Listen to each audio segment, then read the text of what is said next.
Bonjour, bonsoir, bienvenue à toutes et à tous, bienvenue aux zappeurs solitaires, bienvenue aux amoureux de la littérature, bienvenue à ceux qui écoutent cette émission lentement avant de s'endormir. Eh bien, rassurez-vous, vous allez pouvoir continuer à dormir puisqu'on va continuer la lecture des âmes mortes de Nicolas Gogol, un classique de la littérature russe, mais vous allez voir, si on prête une oreille attentive, je suis sûre que je vais arriver à vous tenir éveillé car l'histoire devient de plus en plus intéressante. Alors, pour ceux qui ont manqué le cours, eh bien, rattrapage oblige, vous avez toutes les lectures sur le player, rubrique Voyage au bout de la nuit, sur le site internet de C8. Pour les plus fatigués, eh bien, je vais vous faire un petit résumé. On suit un héros qui s'appelle, le personnage principal de notre roman, Tchitchikov, et il se balade comme ça dans la campagne russe. C'est un homme très poli, un gentilhomme, très élégant, très poli, très très bien éduqué, qui se balade comme ça, qui va dans les campagnes pour racheter des âmes mortes. Alors qu'est-ce que ça veut dire ? Eh bien, dans les campagnes russes, vous savez, vous avez on va dire le seigneur, et qui a plusieurs paysans qui travaillent pour lui sur les terres, et parfois les hivers sont rudes. Bah oui, en Russie, c'est pas la canicule, et les gens tombent malades et meurent de froid, de causes naturelles, ou de maladies. Et ce monsieur, Tchitchikov, se propose d'aller voir les propriétaires, et il se propose de racheter le nom de ces personnes qui sont mortes, mais qui n'ont pas encore été déclarées comme telles et qui sont encore, en tout cas sur le papier, vivantes. Voilà. Nous en sommes là, et au moment de notre lecture, Tchitchikov vient d'arriver chez une dame qui a un bien joli domaine, et il commence tout doucement à lui évoquer l'idée qu'il aimerait bien lui acheter les morts. Voilà. Alors, qu'est-ce que je n'ai pas dit ? Avant de poursuivre la lecture, je n'ai pas dit que vous pouvez suivre évidemment cette émission sur les réseaux sociaux. Bah oui, l'émission existe grâce à vous. Elle existera encore plus si vous partagez les lectures, si vous en parlez autour de vous. Voilà, ça peut nous ramener du monde. Et grâce au hashtag VBN, eh bien, vous pouvez naviguer en toute sécurité sur les réseaux sociaux. VBN, il va s'afficher dans un instant, voilà, pour Voyage au bout de la nuit, et c'est le hashtag qui vous servira de référence, de tronc commun. Voilà, allez, je me tais, je continue la lecture des âmes mortes. Nous sommes dans la première partie du roman, au chapitre 3, et ça devient, comme je vous le disais, de plus en plus intéressant. Allez, très bon voyage à vous.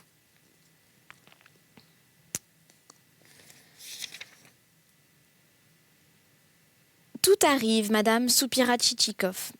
Ne murmurons pas contre la Providence. Allez, cédez-les-moi. Qui donc, mon bon monsieur ? Eh bien, les morts. Comment cela ? Comme ça. Ou si vous préférez, vendez-les-moi, je vous les payerai. Mais je ne comprends pas bien. Voudrais-tu les déterrer ? Devant cette méprise, Tchitchikov jugea quelque éclaircissement nécessaire. En peu de mots, il expliqua à la bonne dame que le transfert ou l'achat n'aurait lieu que sur le papier. Ces âmes seraient inscrites comme vivantes. « Mais qu'en feras-tu » dit la vieille, les yeux écarquillés. « Ceci me regarde. Mais elles sont mortes. Et qui prétend le contraire ? C'est justement pour cela qu'elles vous portent préjudice. Vous devez payer pour elles la capitation. Je vous délivre de tout frais et soucis, et vous donne en plus 15 roubles. Est-ce clair ? Je ne sais que vous dire, proféra la vieille après un silence. Je n'ai encore jamais vendu d'âme morte. Parbleu, ce serait un vrai miracle. Si vous en aviez vendu, croyez-vous donc qu'on puisse en tirer parti ? Ma foi, non. Quel parti pourrait-on en tirer ? Ce qui m'embarrasse, c'est qu'elles sont mortes. Ah, la vieille a la tête dure, se dit Tchitchikov. Songez un peu, ma bonne dame. Vous vous ruinez en payant pour le mort comme pour le vivant. Oh, vous m'en parlez pas, interrompit la vieille. Il y a 15 jours, j'ai dû verser plus de 150 roubles. Encore ? Ai-je graissé la patte à l'assesseur ?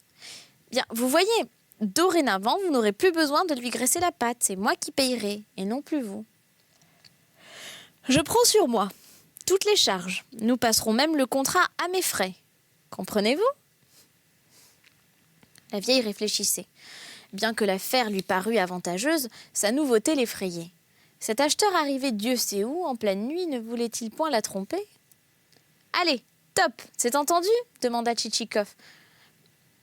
« Franchement, monsieur, je n'ai jamais eu occasion de vendre des morts. Pour les vivants, c'est autre chose. Il y a 2 ans, j'ai cédé à 100 roubles pièce 2 filles de Protopopov, qui m'en ont fort remercié. De fameuses ouvrières. Ah, elles savent tisser des serviettes. Non, non, non, non. Laissons en paix les vivants. Que le bon Dieu les bénisse. Je vous parle des morts. Vraiment ? Je crains pour une première affaire de subir des pertes. Ne me trompes-tu pas ? Ne va-t-il pas davantage ? Voilà comme vous êtes. Mais que peuvent-ils valoir ? Ils ne sont que poussière, vous comprenez ? Que poussière. Prenez le dernier objet venu. Un vieux torchon, par exemple. Il a toujours quelque valeur. Vous voulez le vendre à un fabricant de papier ?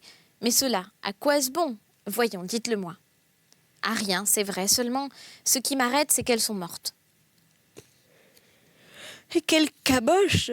Dit à part lui Tchitchikov, qui commença à perdre patience. Arrangez-vous avec elle, la maudite vieille, elle m'a mis en âge. Il tira son mouchoir et essuya son front moite. Il avait bien tort de se fâcher. Des gens fort respectables, des hommes d'État, se conduisent tout comme Madame Korobotchka. Se sont-ils mis quelque chose en tête ? Impossible de les faire démordre. Vous avez beau accumuler les arguments, tout clair comme le jour, ils s'y opposent. Ils opposent la résistance obstinée d'un mur qui renvoie une balle de caoutchouc. Après s'être répongé, Tchitchikov tenta d'amadouer la vieille d'une autre manière. « Ma chère dame, dit-il, ou vous ne voulez pas comprendre mes paroles, ou vous me tenez ce langage uniquement pour dire quelque chose. Je vous offre 15 roubles assignats. Comprenez-vous ? C'est une somme. Vous ne la trouverez pas dans la rue. Voyons franchement, combien avez-vous vendu votre miel ? 12 roubles le pou. C'est un péché de mentir, bonne maman. Vous ne l'avez point vendu ce prix-là. Ah, parole d'honneur ! Soit, mais aussi c'était du miel. Sa récolte vous a peut-être demandé une année de soins, de soucis, de courses. Vous avez dû nourrir vos abeilles à la cave pendant tout un hiver. Tandis que les âmes mortes ne sont pas une œuvre de ce bas monde, vous n'y avez rien mis du vôtre. C'est de par Dieu qu'elles ont quitté cette terre en vous causant du dommage. D'un autre côté, votre travail, votre zèle vous ont valu double rouble. De l'autre, vous touchez pour rien. 15 roubles et en beaux billets bleus encore. Après une solide argumentation, Tchitchikov croyait avoir cause gagnée. « En vérité, reprit l'hôtesse, je ne suis qu'une pauvre veuve inexpérimentée, j'aime mieux attendre un peu. Il viendra sans doute des chalands, je comparerai les prix. » Mais fille, ma pauvre dame, que dites-vous là ? Songez-y vous-même, que voudra faire Amplette ? Qui voudra faire Amplette de mort ? À quoi peuvent-ils servir ? Qui sait ? Pour les travaux des champs, peut-être ? Objecta la vieille qui, sans achever sa phrase, considéra bouche bée Tchitchikov inquiète de ce qu'il répondrait. « Ah, vous comptez sans doute les employés à épouvanter la nuit les moineaux dans votre verger ? Dieu nous assiste. Quelles horreurs nous débites-tu là ?» s'écria la vieille en se signant. « Alors, qu'en prétendez-vous faire ? D'ailleurs, ossements et tombeaux, tout vous reste. Le transfert ne s'opérera que sur le papier. Allons, nous sommes d'accord. Eh bien, bien répondez. » La vieille reprit ses réflexions. « À quoi songez-vous, Nastasia Petrovna ? J'arrive pas à me décider. Achetez-moi plutôt du chanvre. » « Du chanvre ? Je vous demande tout autre chose et vous ne voulez me fourrer que du chanvre. Laissons-le de côté aujourd'hui. Nous en reparlerons une autre fois. Eh bien, Nastasia Petrovna ? Non, ma foi, c'est une marchandise par trop bizarre. Je m'y connais pas. Voilà. » Ici, Tchitchikov, à bout de patience, saisit une chaise et en frappa avec colère le plancher et envoya la vieille au diable. « Au nom du ciel, ne prononce pas son nom !» s'écria-t-elle toute pâle. « Avant-hier, je l'ai vu en rêve toute la nuit, le maudit. J'avais eu l'idée de me tirer les cartes après ma prière du soir, pour me punir sans doute. Dieu me l'a envoyé. Il était horrible, des cornes plus longues que celles d'un taureau. » Je m'étonne que vous n'en voyiez pas des douzaines. J'agissais par pure charité chrétienne. Je me disais, voilà une pauvre veuve qui se tue à la peine. Et bien maintenant, puissiez-vous crever, vous et tout votre village. Oh, quel gros mot, dit la vieille en lui lançant un regard apeuré. Et quel mot employé avec vous? Vous ressemblez, sauf votre respect, à un matin couché sur le foin. Sans en manger lui-même, il n'en veut pas donner aux autres. J'avais pourtant l'intention de vous acheter divers produits agricoles, car je soumissionne aussi certains marchés de la couronne. Ce mensonge anodin, sans intention préméditée, eut un succès inattendu.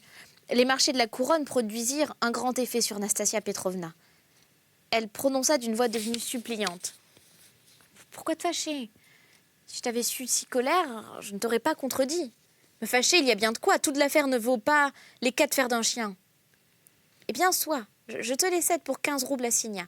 Seulement, compère, songe à moi pour acheter tes fournitures. Si tu as besoin de farine de seigle ou de sarrasin, tiens, de gruau, de bétail abattu, je t'en prie, ne m'oublie pas. Mais certainement, bonne dame, certainement. » Et ce disant, il essuyait de la main la sueur qui coulait en 3 ruisselets sur son visage. Il demanda ensuite à la vieille si elle n'avait point en ville un correspondant à qui elle donnerait pouvoir de passer le contrat et tout ce qui s'ensuit. « Mais comment donc, dit madame Korobotchka, j'ai le fils du père Cyril, l'archiprêtre qui est commis au greffe. Tchitchikov l'a pris à d'écrire une procuration et pour lui éviter toute peine, s'offrit de la rédiger lui-même. Cependant, madame Korobotchka se disait « S'il me prenait pour la couronne ma farine et mon bétail, quelle bonne affaire ce serait. Il faut l'amadouer. Il est resté de la pâte d'hier soir. Je m'en vais dire à Fétinia qu'elle nous fasse des crêpes et aussi une tourte aux œufs. Elle la prépare à ravir et cela ne demande pas beaucoup de temps. » Tandis que la bonne hôtesse s'en allait mettre ce projet à exécution et le parachever au moyen d'autres chefs-d'œuvre culinaires, Tchitchikov rentra dans le salon où elle avait passé la nuit afin de tirer de sa trousse les papiers nécessaires. La pièce était déjà rangée, la moelleuse couette emportée, une table disposée devant le canapé. Il y posa sa trousse et jugea bon de se reposer un moment, car depuis la chemise jusqu'aux chaussettes, il n'avait pas un fil de sec. « Dans quel état m'a-t-elle mis, la vieille sorcière ?» proféra-t-il après quelques instants de repos. Il ouvrit alors sa trousse. L'auteur est persuadé qu'il se trouvera des lecteurs assez curieux pour désirer connaître le plan et la disposition intérieure de ce nécessaire. Pourquoi ne pas les contenter? Au milieu, une boîte à savon. Par derrière, 5 ou 6 pochettes à rasoir, 2 cases quadrangulaires pour l'encrier et le sablier, séparées par un long compartiment destiné aux plumes, bâtons de cire et autres objets oblongs. Puis toutes sortes de casiers, avec et sans couvercle, réservés aux objets plus courts, cartes de visite, lettres de faire-part, billets de théâtre pliés et conservés comme souvenirs. Toute cette partie se soulevait et laissait voir un espace rempli de feuilles de papier. Il y avait encore, sur une des parois de la cassette, un tiroir secret pour l'argent. Il s'ouvrait et se refermait si rapidement qu'on ne pouvait savoir au juste quelle somme il contenait. Tchitchikov aussitôt tailla sa plume et se mit à l'œuvre. Sur ces entrefaites, l'hôtesse revint. « Tu as là une bien jolie cassette, mon compère. C'est sans doute à Moscou que tu l'as achetée. »« À Moscou ?» répondit Tchitchikov tout en continuant d'écrire. « À Moscou. J'en étais sûre, on n'y fait que du beau travail. Il y a 2 ans, ma sœur a rapporté de là-bas des bottes fourrées pour les enfants. Elles ne sont pas encore usées, ah mon Dieu. En as-tu du papier timbré? Tu devrais bien m'en céder une feuille, j'en manque. Et quand j'ai une supplique à présenter, je ne sais pas quoi l'écrire. » Tchitchikov lui expliqua que ce papier, destiné au contrat, ne valait rien pour les suppliques. Cependant, pour la calmer, il lui en donna une feuille d'1 rouble. La procuration rédigée, il la soumit à sa signature et demanda une liste des défunts. Elle n'en possédait pas, ne tenait aucun registre, mais connaissait tous les noms par cœur. Il les lui fit dicter. Certains d'entre eux le surprirent. Plus encore, certains sobriquets. Il hésitait chaque fois avant de les noter. Un certain Piotr Saveliev, mais les pieds dans le plat, le frappa particulièrement. Ça, c'est à n'en plus finir, ne peut-il s'empêcher de s'écrier. Celui-ci avait pour surnom Bric à Vache. Celui-là s'appelait tout simplement Yvan Laroux. En terminant son grimoire, il huma l'air plusieurs fois et reconnut l'odeur alléchante du beurre fondu. « Vous plairait-il d'accepter à déjeuner ?» dit l'hôtesse. Tchitchikov se retourna et aperçut sur la table une copieuse collation. Champignons, croustades, œufs sur le plat, beignets, crêpes, talmouses et toutes sortes de bouchées.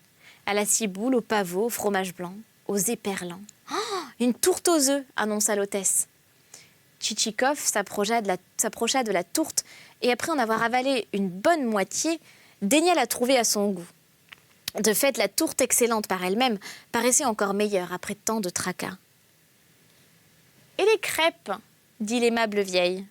« Ah, vos crêpes, madame, sont délicieuses » déclara Tchitchikov en se jetant sur la nouvelle assiettée. « Oui, nous les réussissons pas mal. Par malheur, la farine n'est pas cette année ce qu'elle devrait être. Mais qui vous presse, mon bon monsieur ? La britchka n'est pas encore attelée. Oh, ce sera bientôt fait, bonne madame. Mon cocher ne lambine pas. Alors, n'est-ce pas ? Vous ne m'oublierez pas pour vos fournitures ? Certainement. Certainement, dit Tchitchikov déjà dans l'antichambre. Et du saindoux en seriez-vous preneur ? Et pourquoi pas ? J'en aurai à Noël. Entendu, je vous achèterai tout. Et du saindoux par la même occasion.